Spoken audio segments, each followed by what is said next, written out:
as I said, sharpening is very, very important. Now, the stones are for somebody who has good manual dexterity and enjoys doing something to the best possible method and the best possible results. The steel is a functional thing, so that if you need to sharpen in the middle of a surface, or you're used to sharpening in the European way, then we've got that range of steels. If all you need is just a sharp knife, and quite frankly you can't be bothered to go through the whole process of soaking a stone and then waiting for it to get ready and taking a year or so of practice in order to learn how to sharpen it, and all you're after is just a good edge, there are some foolproof methods. Now, they produce very, very, very acceptable results, but they're not the best and finest way. So here we've got the first, and what's happening is that here we've got a water wheel sharpener.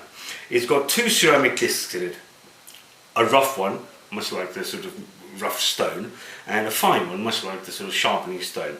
The wheels are, if you can see here, are set at a slight angle.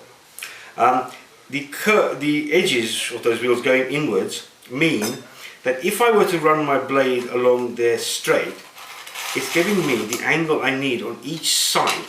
So here is my right, and there is the angle on each side, and you will be able to maintain an even angle, because the trick to sharpening is to be able to maintain a very even angle all the way across. So here, I'll show you, the results that you get from a unit like this are, as I said, are very acceptable. Here I've got a relatively dull knife, which isn't really cutting. You know what? This is not too bad. So what we're going to do is something sacrilegious. My sensei would be absolutely horrified to think that I was doing this, but I'm going to blunt the knife. So now I've just tried to cut a stone with it, and a grinding stone at that, so it's just a ground edge flat, okay? So it's not cutting nothing, it's just going to slip everywhere. So here we've got a disc.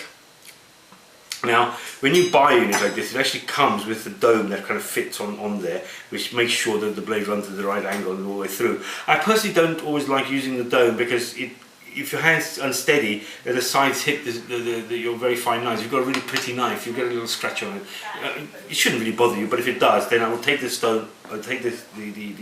dome off, and you work it like that. Literally, you put the blade in, and without too much downward pressure, making sure that it's touching on either side, so if necessary, if the stone's worn, even moving it across like that way, so you're not just running straight but across the stone. 1, 2, 3, 4, 5, 6, 7, 8.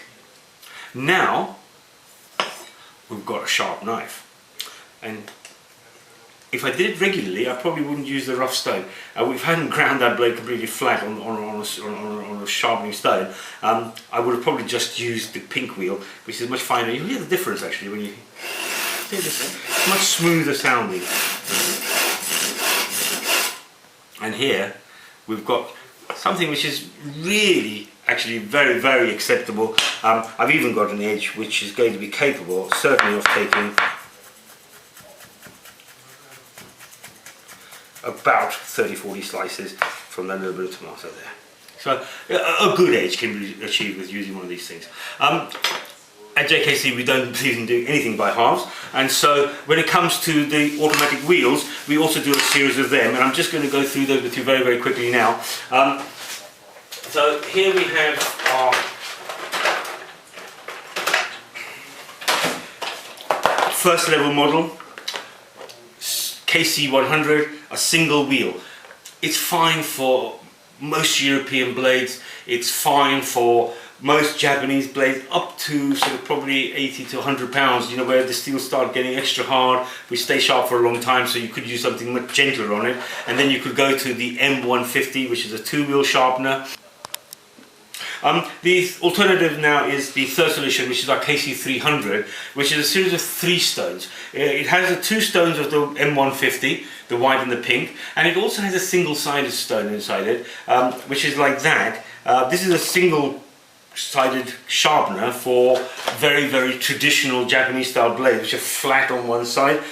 In this particular one, the abrasiveness is only on one side. The other side, the white part of this wheel here, is actually just a piece of plastic. It has no abrasion at all. So it just basically keeps, as you're sharpening it, it stops the blade from burring over.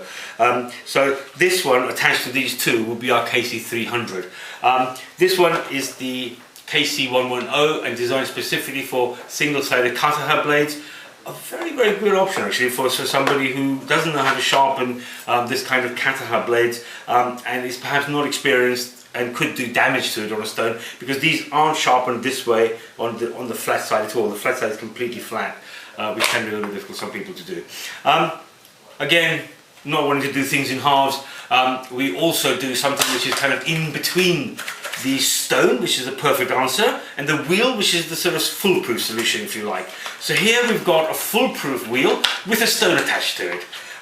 It's our own particular suggestion to the maker to make, and this is what we've got here. We've got a diamond wheel here on this side, on one side only, so if you've got a knife that's gone relatively blunt, once or twice into the groove, and you'll get a sharp edge, and then you bring it onto the 1000 grit stone, and using it like as if you were slicing a piece of salmon, like that, in long strokes, you literally just polish off that edge. So this is a solution for somebody who wants ease of getting an edge with something that's foolproof, but wants to feel the satisfaction of being able to use the stone and get something really smooth. Okay, so here's the answer.